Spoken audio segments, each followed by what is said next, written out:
you know what? When I was down on my luck, I Airbnb'd my flat and lived in the travel lodge down the road. Like Alan Partridge? No, I'm not joking. I'll tell you because Andre Partridge. Yeah, because I live in central Windsor, I was able to rent it out for £3,500 a month. So it was quite good actually. That was quite clever. Yeah, I mean, I there were some downsides going from working in the House of Commons to scrubbing toilets for tourists. Well, you know, it wasn't my finest hour, but not ideal. But do you think that Airbnb is a threat to some of these communities? I genuinely think that the housing crisis just cuts much deeper than all of this. You know, we have so many people coming into the country and we don't build enough houses. Now, you know, you've got to deal with that. Ultimately, people just try and rearrange the chairs on the deck of the Titanic. The reality is we need to reduce the number of people coming to the country and we need to increase the number of homes being built. Yep. And then it wouldn't matter. But in terms of just, what policy we're going to do to alter things, I'll tell you what drives me mad when they always go, we need a percentage of social housing. Well, OK, so all that happens is,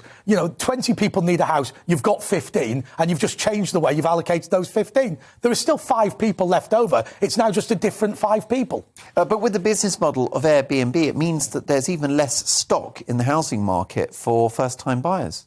Yeah, possibly, but again, the answer to that is just build more homes. But this idea that local communities are being tarnished by Airbnb and the short-term lets, maybe your local community wasn't that brilliant in the first place if loads of people who previously lived there are renting it and running away. I mean, it doesn't seem to strike particularly well with me. I used to live in Edinburgh, where I was told every other flat was an Airbnb. When I was there, I had a great local community, partially because I was a student, so that helped. But, I mean, it's a beautiful city. People want to visit it. The great way to vitalise your local community is actually having people coming along every now and again and getting to enjoy it with you. So you don't see a downside to Airbnb because cities like Barcelona have considered limiting or even banning Airbnb properties. Yes, I think this is the same country where you go to sleep for an hour in the afternoon and they're wondering why their economy isn't doing so well. They limit every single opportunity for growth. Airbnb is wonderful. It's helped me have holidays, short-term breaks, and even it's helped me with work as well. Last-minute dashes to somewhere to get yourself sorted. Well, I must say that is a real positive mentioned by Charlie there, which is that Airbnb has democratised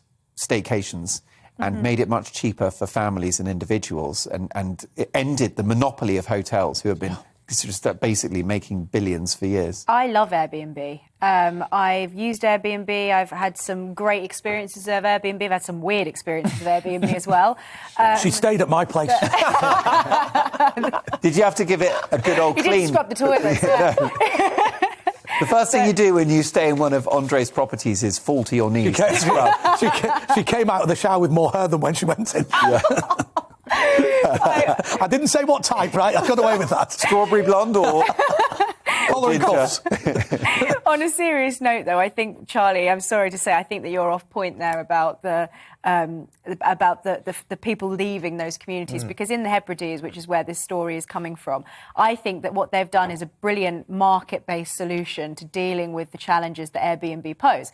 I do think Airbnb is very, very good for the consumer, but it does have downsides for local communities. It has obvious downsides. Yes, you're totally right about the housing crisis, but I do think this aggravates the situation. Hasn't there been? And just briefly, in the Hebrides, they do have a serious housing problem. In places like Isla, there are lots of local people who are just simply not able to find places in the homes in the place where they were born or where their family are from.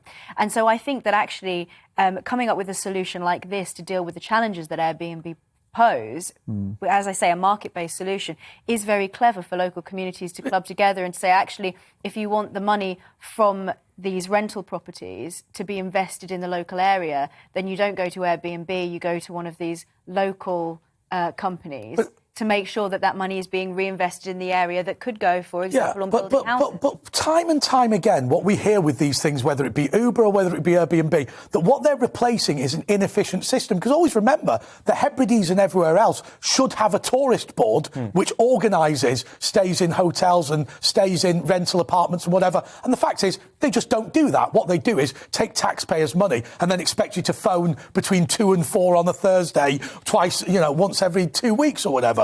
And I think then, similarly, when you look at London taxis, and I know that London taxis are a real model, but in reality, they should have had a hailing app years ago, and they weren't willing to do it. So Uber comes And, of course, along. they can't compete on price with the likes of Uber. Well, of course, I mean, Uber's put up the price by 25%. The issue, though, is that Airbnb, it's like a land grab. grab, isn't it? Because it turns every apartment or house into a hotel, and that's the issue. And people always complain about, oh, young people have moved into our area for a short weekend and they're having a party and this really ruins the tranquility of where we are. But if you're living in a city, young people having a party might happen quite a lot of the time. Really, actually, I'm. But what about smaller Not communities that have just got a handful of houses? I get that. But you will see this policy being used to protect the Hebrides or the Isla and Skye being extended into cities by the same people who I'll quite often say it's older people with homes hating young people coming into the area and having fun. It'll definitely be borrowed by them, even though it's not right. But also, a lot of these communities have lost a significant amount of infrastructure. People complain about second homeowners in Wales and Scotland in villages that have no jobs. Who the hell's going to live there anyway? What's the problem with local people coming up with, as I say, a market-based solution? If that were to be used in cities, what would be the problem with that? It'd just give the consumer the choice to use a company that invests in the local area and has respect for the housing in a particular way. It would mean that Airbnb wouldn't have the monopoly, and surely that can only be a good thing. Sounds great, but I tell you, in practice, any opportunity to bash Airbnb will lead to more regulation in cities.